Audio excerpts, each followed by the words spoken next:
I'm Brandon Lang, and this is your Monday edition of My Two Cents.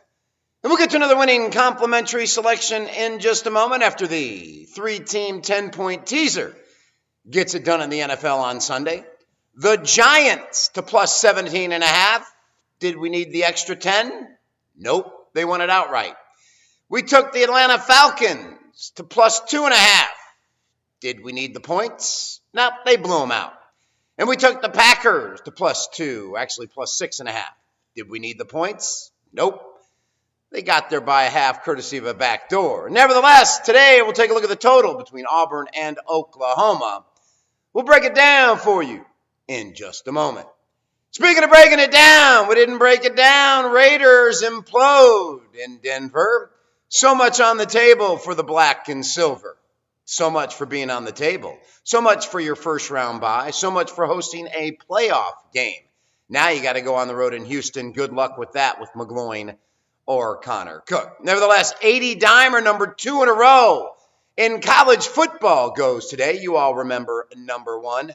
Washington blows out Colorado in the Pac-12 championship game. Today, we come with 80-dimer number 2 in a row as we look to get on the board here in 2017.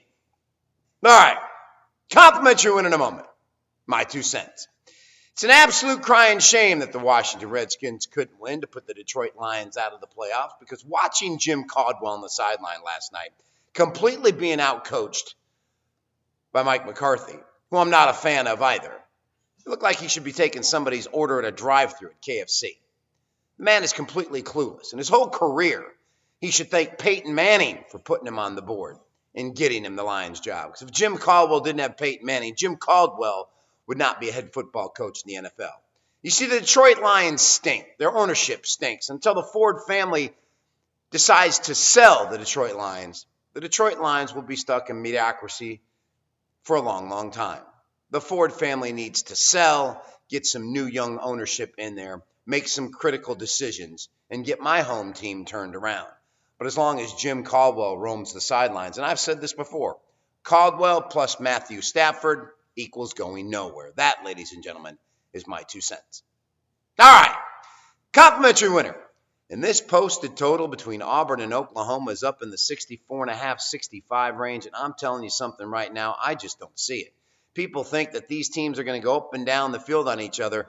Not happening. Auburn defensively, they've played well towards the end of the year with 4 straight unders. Oklahoma, their defense actually matches up well with the inefficiencies of an Auburn offense that really hasn't set the world on fire against good competition.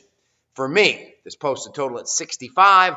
We're going to go with Auburn and Oklahoma under the posted total. That's it, everybody. 80-dimer number 2 in a row. It's a dog I feel wins the game outright today. Win or lose on Brandon Lang. See you back here on Tuesday. Another edition. My 2 cents.